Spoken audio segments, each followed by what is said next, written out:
Esta época só fez 2 jogos francamente bons.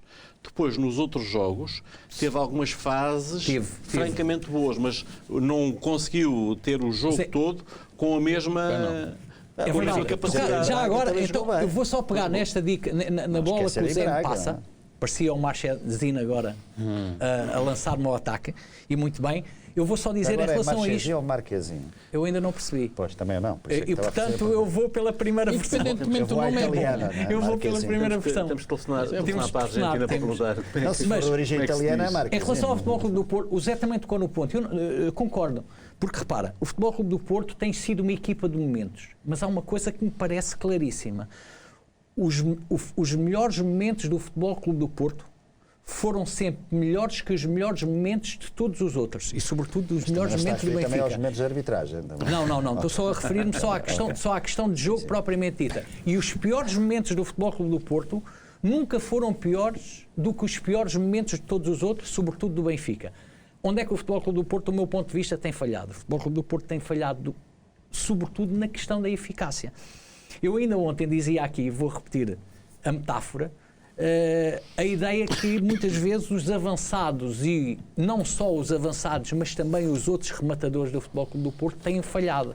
Têm falhado por uma questão, é que muitas vezes, na altura em que têm tudo para fazer golo, parecem aqueles velhos cowboys dos filmes do faroeste, que entravam muito pimpões no salão para impressionar a cantora bêbada, e disparavam para o ar, e os tiros eram todos de pólvora seca. É um bocado esta a imagem dos rematadores do Futebol Clube do Porto. Se o Futebol Clube do Porto deixar de ser o cowboy pimpão que entra no salão e atira para o ar e os tiros são todos de pólvora seca, eu acho que pode ser o Futebol Clube do Porto muito melhor do que foi no ano passado. Porque o modo como constrói oportunidades de golo é muito mais impressionante e muito mais notável do que era no ano passado. Isto tem a ver com a ideia de jogo do Futebol Clube do Porto e com outra coisa que do meu ponto de vista é fundamental.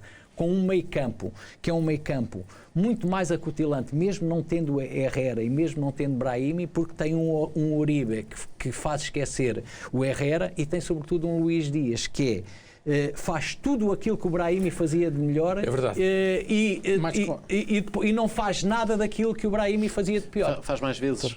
Faz mais vezes. Por acaso, acho que a retaguarda do Porto está um pouco pior do que no ano passado. Ou está menos boa. Sim, está menos sustentada, digamos assim. Sim, isso concordo. Mas e o Porto tem uma questão, ou melhor, tem uma questão, não. Quando diz a tem uma retaguarda, situação que... Doutor, quando diz a retaguarda, os dois centrais. Sim. Porque claro, os laterais, eu acho que os laterais, não são os dois defesas. São os dois laterais. Nem o guarda-redes. São verdadeiramente laterais, não são nada defesas. E então o Corona tem sido de... Mas é isso, vamos lá ver. Nós estamos a procurar antever uma época até maio. Sim. E o modo, na minha... pelo menos é a minha leitura, o modo como o Porto joga gera a prazo, como é que eu ia dizer, desgaste físico bastante acentuado. E por outro lado... Mas dá-me a ideia que tem melhores soluções do que tinha no ano passado. Talvez, não melhores sei. soluções de alternativa do que tinha. Vamos ver, quer dizer, o tal Luís Dias e o tal Uribe, quer dizer... Não tem gostado? Não, tenho gostado, mas quer dizer, isso também eu gostei de alguns jogadores do Benfica nos primeiros 7 ou 8 jogos. Não, o doutor Barrotelas tem achado que tem jogado bem, não tem gostado. Pois, se calhar é isso. Sabe o que é que eu achava? Também não exageremos a questão. Desculpem, agora acho que nem tanto ao mar nem tanto à terra. O que é que o Porto fez de grandes jogos? Fez um jogo muito bom na Luz. Não, fez jogos de grandes momentos. Foi aquilo que o Zé disse há bocadinho. Fez 2 bons jogos. Na Luz é um jogo de grandes momentos a tempo inteiro. A tempo inteiro. Sim, mas nos 6 jornadas do Campeonato Nacional, um péssimo jogo com o Gil Vicente. Perdeu. Mas um excelente jogo com o Benfica. O jogo com o Gil Vicente é um jogo atípico no sentido em que esse Porto não tem Uribe, nem tem Danilo, que neste momento são 2 fatores fundamentais daquilo que é a ideia de jogo do próprio Sérgio Conceição. Depois, em Portimão não parecia o Porto... Há momentos em Portimão foi esse é miserável. Esse é miserável. Esse é o momento. Aquilo que nós. Ou seja, tu escreveste. Ou seja, esse só para acabar. Danilo e Uribe com o Krasnodar. Mas tu definiste esse jogo de uma forma perfeita. Quando tu disseste que foi o momento. Os nossos cumprimentos à Joana Amaral Dias, cada vez que falamos em Krasnodar. Ou seja, tu esse jogo, que é um jogo anormal e anacrónico, tu definiste de uma forma perfeitíssima no próprio dia, dizendo que foi o momento Rexano deste Futebol do Porto. E pronto, e foi. Agora, é um jogo que não se repete. Nós temos de analisar o momento Rexano e contextualizá-lo naquilo que foi. E aquilo que foi um jogo que deu naquilo que deu um ano antes do Porto ter ganho a Taça dos Campeões. António Sousa, praticamente com a mesma equipa. Não, estava a dizer, portanto, jogou mal, por razões algumas que refere, compreensíveis, mas jogou mal com o Gil Vicente. E lá está, eu acho que uma das questões do Porto é que tem 15 a 6 jogadores, para além dos 15 a 6, entra numa situação de vulgaridade, em meu entender. E já é generoso. Sim, não, mas porque tem nos suplentes... Com 16? Não, isso concordo, tem 16 tem. 15 a 6 tem, quer no ataque, quer no meio campo. Enfim. Depois, com o Benfica jogou muito bem, mereceu ganhar. Os outros jogos, o jogo do Porto com o Portimonense foi um sismógrafo. Uma primeira parte, toda a primeira parte, uma segunda miserável. Young Boys, uma primeira parte notável, uma segunda parte miserável. O jogo com o Guimarães é um jogo estranhíssimo, porque a equipa de Guimarães joga com 10 o jogo todo e podia ter... Depois acabou nos 3-0 no fim, também já com 9. Mas podia ter... Exatamente. Portanto, verdadeiramente, onde é que o Porto brilhou? Foi, de facto, na luz. Infelizmente para nós benfiquistas, não é? Mas há uma coisa que deve-se reconhecer em relação, eu pelo menos tenho tentado não me esquecer disso. O Benfica é uma equipa feita, perdeu 2 jogadores importantes. Um já perdeu sabia mais que... importantes. É verdade. Para além de mais importantes, estou a exagerar. Não, com o Rafa, com o não Pizzi, são os mais importantes. Mas é uma equipa feita. A base é sólida, há imensos jogadores que são tetracampeões, não sei se algum pentacampeão já ali, creio que sim até. André Almeida. Portanto, são vários jogadores que sabem o que é ganhar. É uma equipa muito batida. Se bem que o Feija não foi, o ano passado não foi uma O Porto arma. não. O Porto sofreu uma revolução. Queres que goste de é verdade. É justo reconhecer isso. O Porto perdeu metade dos titulares. Perdeu metade de uma equipa. Substituiu-os bem, de modo geral. Sim, mas substituir. Sim, está bem, mas não é fazer assim. Não é fazer assim. Há coisas que demoram o seu tempo. Por isso é que eu digo, este Porto tendencialmente vai melhorar. Vai melhorar. E, portanto, isso é a parte preocupante para quem não gosta. Eu acho que quando o Porto resolver o problema do cowboy, do faroeste que tem dentro do pé dos seus jogadores... enturmar melhor aquilo, mas também parece... O Porto cria uma dinâmica ofensiva que eu acho que é melhor do que o Porto do ano passado, sinceramente, parece-me. Agora, o Porto não pode falhar golos como falhou. E depois, tem uma outra coisa que eu vou já calar-me, que me parece que é estranho. E isso aí parece mesmo estranho.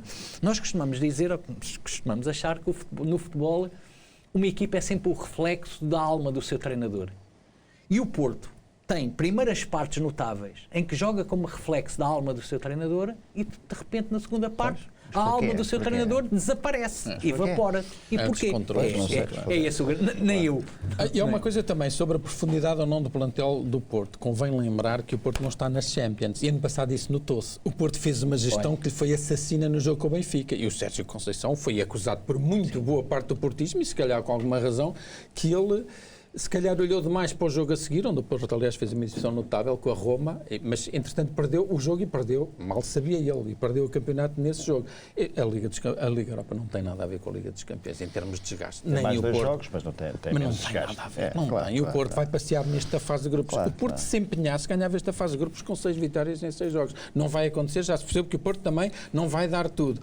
Mas a Liga Europa não tem nem metade da exigência da Liga. Deixa-me trazer outro tema que continuam a ser, assim, o VAR é uma arma que veio para o futebol, ajuda o futebol. Nós já temos dificuldade em ver algum jogo sem vídeo-árbitro, já achamos mal. E isto agora na Liga Europa ficou bem à vista, já faz falta. Mas o que é preciso para... Precisamos ter melhores árbitros no VAR, para não acontecerem o que aconteceu agora com o jogo do Futebol Clube do Porto com o Santa Clara. E é um exemplo, pode terem o Porto e ponham outro nome qualquer. Sim, claro. O que é que se faz para evitar estes erros tão primários, tão óbvios, tão manifestos e tão fáceis de detectar? que continuam a inquinar o trabalho. Antes disso, as pessoas dizer uma coisa. Estava a olhar aqui para o Jornal Bola, não é? Ontem não foram utilizados pelo Porto, mas estavam no banco, entre outros jogadores, Diogo Costa, Bruno Costa, Fábio Silva, e portanto é estes jogadores Da renovação. que... São jogadores para a renovação. São para a renovação, mas ainda não são jogadores são para serem aquele Porto. Mas eu acho que o Sérgio, mesmo nisto, o Sérgio está está a ser muito perspicaz e muito arguto, porque percebeu-se já, quis lançar o Baró, lançou o Baró numa fase decisiva. O Baró foi um jogador fundamental no jogo da Luz, do ponto de vista do equilíbrio da equipa, mas depois, aquilo que o Futebol Clube do Porto precisava depois do jogo da Luz não era um Baró a dar o equilíbrio que deu à equipa contra o Benfica. Era um jogador diferente. E aí o Sérgio muito argutamente tirou o Baró e meteu o Otávio. O jogo seria do lado do Benfica, seria diferente se tivesse jogado Gabriel. Exatamente. Não. Sim, nenhuma dúvida. Portanto, isto são os momentos só de relação ao oportunidade. Em relação ao VAR, eu continuo com a minha, não é? Há muita... Deixa-me ver se eu uso um termo...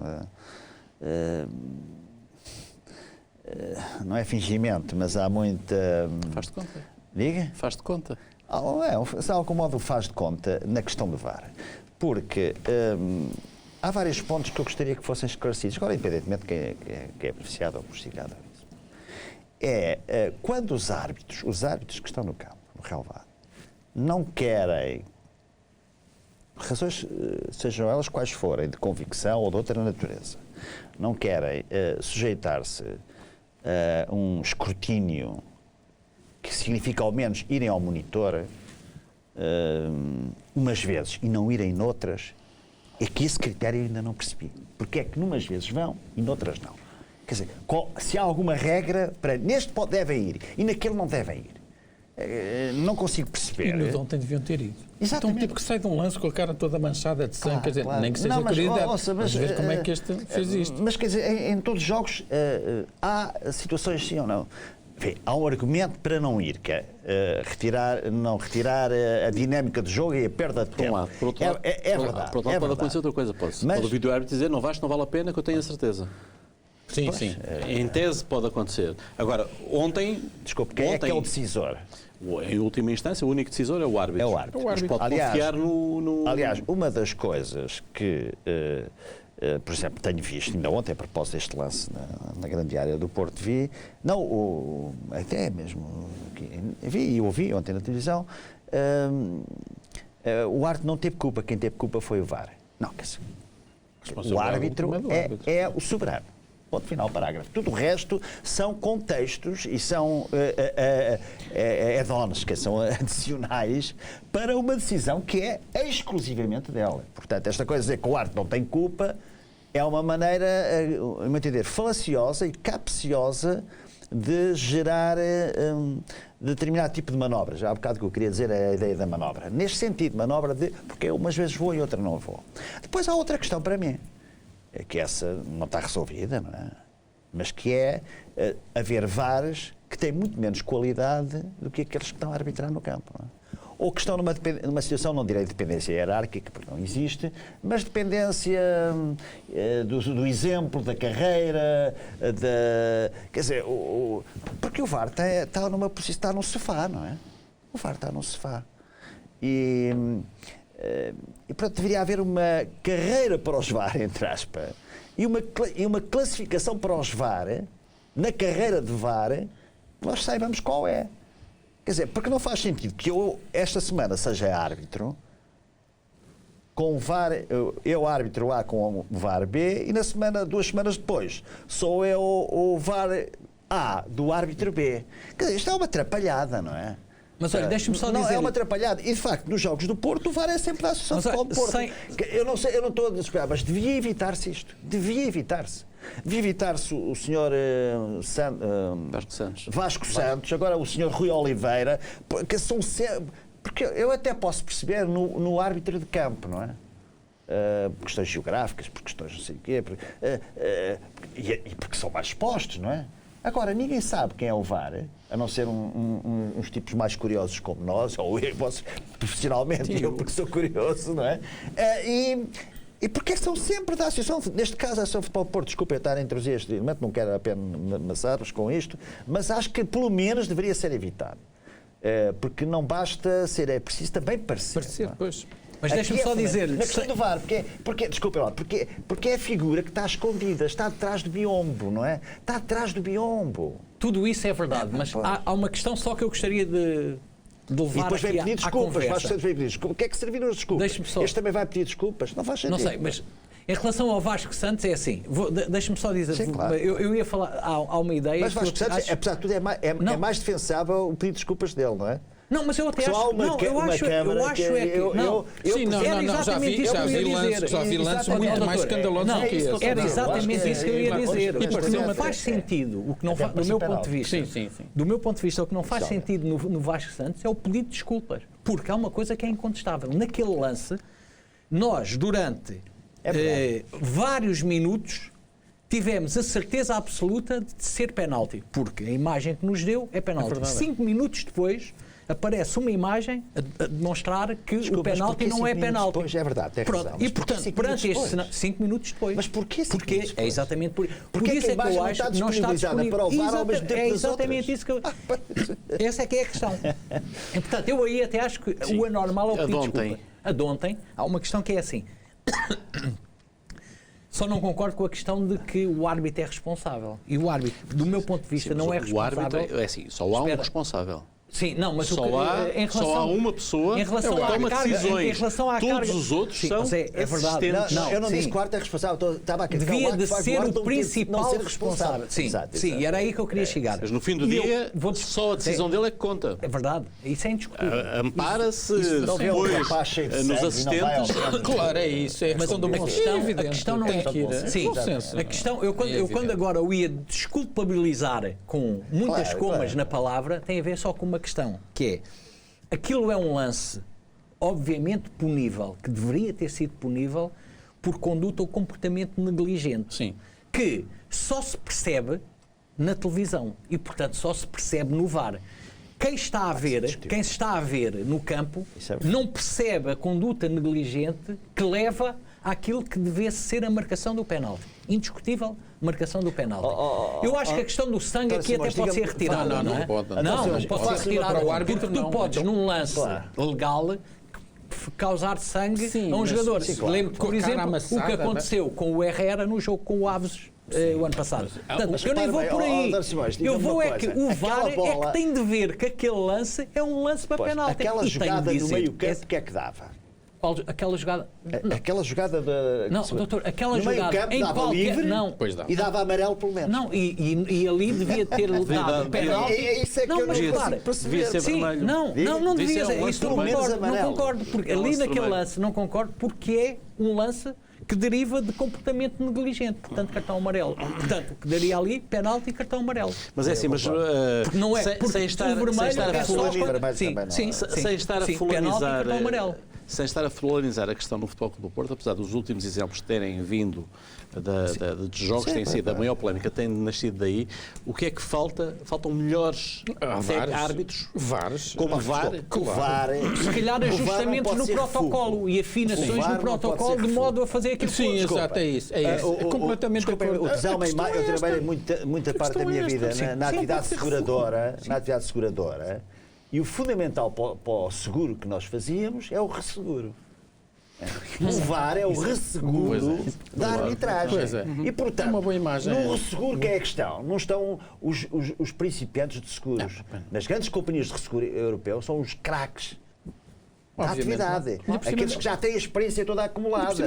Por problema da condição física nem se põe, portanto, não é? tem que ser tipos ou que já terminaram a carreira de árbitro e que deram provas de bom senso, seriedade, competência, etc. Agora não, mas isto não faz sentido. Claro que sim. Não sei se lá fora também é assim. Absolutamente de acordo com mas mais grave ainda, é que muitas vezes... O que nós vimos nos campeonatos do mundo, e é o mais recente, o que nós vimos na Liga das Nações, eles eram todos bons. E porquê? Porque eles eram todos bons. Tudo bem. Todas as decisões eram bem porque eles eram bons. Portanto, fica mais perto de minimizar o erro. Ou seja, porque a questão é mesmo essa. Eu acho que se calhar, sem retirar aquilo que é da tradição, que impõe que a última responsabilidade é do árbitro e que deve manter-se porque não se mantendo seria uma violação da própria tradição e da própria história e da própria filosofia do futebol, que não se poderia fazer, acho que faz todo o sentido Mas em qualquer- criar uma outra lógica. exatamente. É que os Outra- mais outra importantes não. sejam Claro que os sim. VAR. Claro que sim. Depois há- Não é? Claro que sim. Não, eu às vezes espanto Sim, sim. quando estou, e eu sou alguém que está no meio e que vive o dia a dia com o meio. Há alguns árbitros que às vezes me aparecem como varas em primeira instância Nós não sabemos que eu quem são. não conhecia. Olha, eu chegava que era só eu. Exatamente. Eu não devia ter dito isto, Não, se calhar, mas eu acho que é a altura de o dizer. Quantas vezes E, já portanto, passei essa e questão isto aqui é que eu acho, sim. Mas repare bem, deixa só para concluir isto, quer dizer, há um princípio que devia ser absolutamente sagrado, quer dizer, independentemente até ainda da maior ou menor qualidade. Um VAR nunca podia já ser árbitro na mesma temporada. Sim. E um árbitro não podia ser VAR. Isto é, anéis concêntricos, mas não Sim, interlaçados. com interseção não vazia, digamos assim. Esse é um ponto de pureza, de cristalinidade nesta questão. Pá. Até por outra razão, que parece secundária, mas que, sendo nós sabemos como é a natureza humana, não é? Sendo o árbitro hoje dia VAR e amanhã o que era VAR passa a ser árbitro com o outro VAR, Imaginando eles que estão um em dia... regime de concorrência, Exatamente. de classificação. Desculpe, agora eu estou a ser Se bem que a malicioso, classificação do mas VAR é independente da classificação Sim, mas eu sei. do árbitro de campo, Do não é, árbitro, Zé? sim. Zé, Pois, é assim, não é? É. Ouça, mas eu vou ser malicioso, é um exemplo que Não, mas é faz absolutamente sentido. maldoso Ou no pelo- sentido. não, mas sem Eu, ser, se a dúvida for- faz eu todo o sou sentido. VAR, E é enganado um e dia. quer enganar o Exatamente. árbitro que está em campo, que estou em concorrência com ele para ser quinto ou segundo ou primeiro ou quarto. Terá Eu um- tenho meios para o tramar. Claro. E a natureza humana não é isenta, não está imune a essas circunstâncias, E até ainda por cima neste mundo do futebol. Que é E um o pior é que o pode bastante tramar. difícil, não é? E o pior é que o complexo. pode tramar não pela ação, mas pela inação, omissão, que é pela exatamente omissão. isso. É Exatamente. a mais melhor fácil. maneira. É mais fácil. Não, mas que é a mais perversa e a que permite... A melhor maneira Não, de exato. trair e até de mentir Exatamente. não é pela ação, é São, sempre pela omissão. exatamente. Bom, No futebol e em toda a atividade humana. nós